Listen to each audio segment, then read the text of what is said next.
Government efficiency के उद्देश्यों से मेल नहीं खाता। इस बिल में अमीरों और कंपनियों को टैक्स में राहत दी गई है। व्हाइट हाउस का दावा है कि अमेरिका में $30,000 और $80,000 के बीच कमाने वालों को अगले साल अपने करों में 15% की कटौती जैसी राहत मिलेगी। मस्क मानते हैं कम आय वालों से छीनने और अमीरों को देने से सामाजिक असंतोष बढ़ेगा। इस बिल में स्वच्छ ऊर्जा प्रोत्साहनों को समाप्त करने की बात कही गई है, जिसका सीधा असर मस्क की टेस्ला जैसी कंपनी पर पड़ेगा जो इलेक्ट्रिक कारें बनाती है। ट्रंप अपने चुनावी वादों को पूरा करने के लिए बिल लाए, लेकिन मस्क का मानना है कि इस तरीके के विधेयक न केवल आर्थिक रूप से हानिकारक है बल्कि सामाजिक रूप से भी असंतुलन पैदा कर सकते हैं।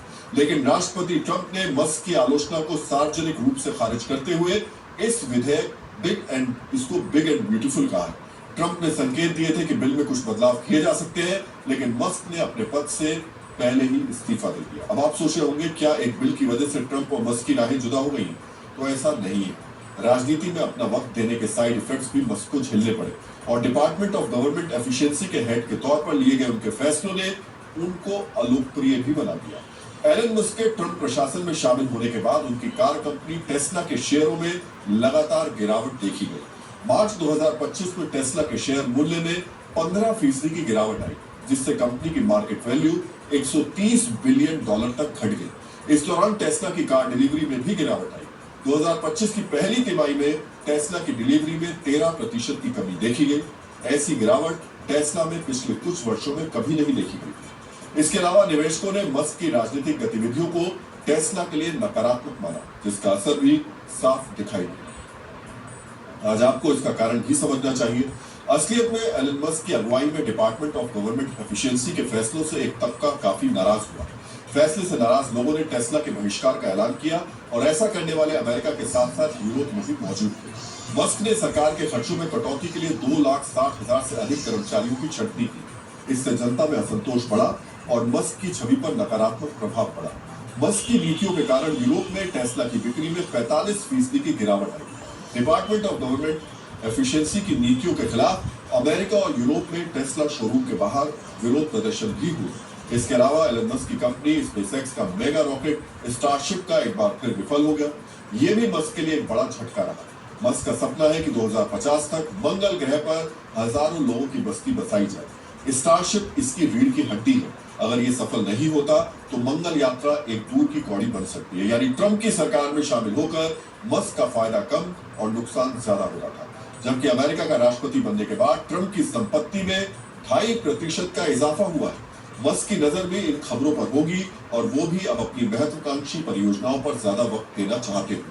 ऐसे में अनुमान लगाया जा सकता है मस्क की जिम्मेदारी छोड़ने के पीछे उनका कारोबार भी एक बड़ी वजह हो सकती है। फिलहाल मस्क और ट्रंप की राहें जुदा हो गई है और इसका असर ट्रंप और मस्क दोनों पर ही पड़ेगा।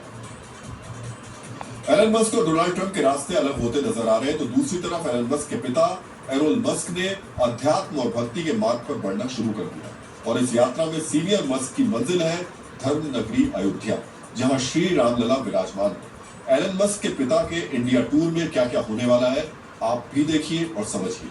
मीडिया रिपोर्ट्स के मुताबिक एरोन मस्क एक हफ्ते की भारत यात्रा पर आ रहे हैं। ये यात्रा 1 जून से शुरू होकर 6 जून तक चलेगी। इसी बीच एरोन मस्क अयोध्या भी जाएंगे, जहां वो रामलला के दर्शन करेंगे।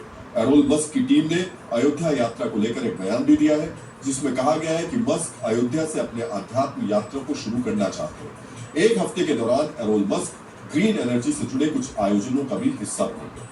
कुछ महीनों पहले भी एलन मस्क और उनके पिता सुर्खियों में आए थे, जब एलन मस्क ने एरोन को एक लापरवाह इंसान करार दिया था।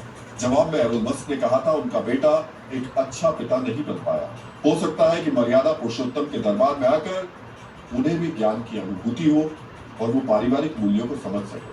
श्री राम की प्रेरणा से इन मूल्यों को वो अपने जीवन में उतार सके।